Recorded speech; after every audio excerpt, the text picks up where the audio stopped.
Après tout, j'ai quand même sincèrement et honnêtement l'impression que le meilleur moyen de ne pas se perdre dans une relation, de ne pas se perdre dans ses sentiments et de ne pas perdre la personne aussi qu'on a avec, de pas en ressortir trop complètement déchiré si ça marche pas non plus, c'est quand même, c'est pas de ne pas avoir d'attente. Attention, ce n'est pas de ne pas avoir d'attente, mais c'est vraiment que tes attentes, parce que c'est pas possible de ne pas avoir d'attente, hein, de toute façon, sinon on est là pourquoi, tu vois ce que je veux dire?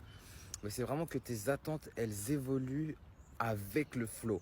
C'est-à-dire, il ne s'agit pas de mettre des attentes trop haut, il ne s'agit pas de ne pas en avoir non plus, parce que souvent on est trahi par nos propres attentes, on est un peu bouleversé quand on voit que y a quelque chose qui ne s'aligne pas, ou en tout cas qui ne va pas dans la direction que, pas qu'on souhaitait, mais que l'autre en tout cas nous montrait, etc., qu'on a ressenti. Et la clé en fait, elle est assez simple, c'est une phrase qui est souvent dite, mais très peu appliquée.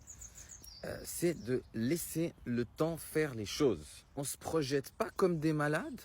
On n'est pas là à se fermer, à complètement se barricader non plus en mode je me protège, je suis parano, attention, je veux surtout pas de nouveau être blessé, je veux pas.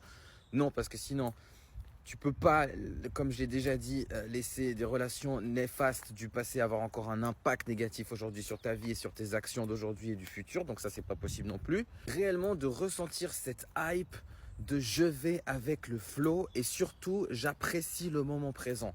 Parce qu'on est tout le temps en train de se projeter et en train de ressasser et en train d'imaginer. Mais vraiment, déjà, on est là. On est, toi et moi, tête à tête. On apprend à se découvrir et puis on va avec le flow. On n'est pas à l'abri que cette personne demain disparaisse complètement, ne réponde plus à aucun message et ne donne plus de nouvelles, mais on s'empoisonne pas l'esprit avec. Et puis on n'est pas non plus fermé à que si cette personne nous correspond, ça peut marcher et donner un truc de ouf. Mais on n'est pas en train non plus de romantiser ça d'une manière que si ça s'arrête, on tombe de 17 étages. Tu vois ce que je veux dire? On va vraiment avec le flow. Et je ferai une partie 2 de selon moi comment aller de la meilleure manière avec le flow. Bisous.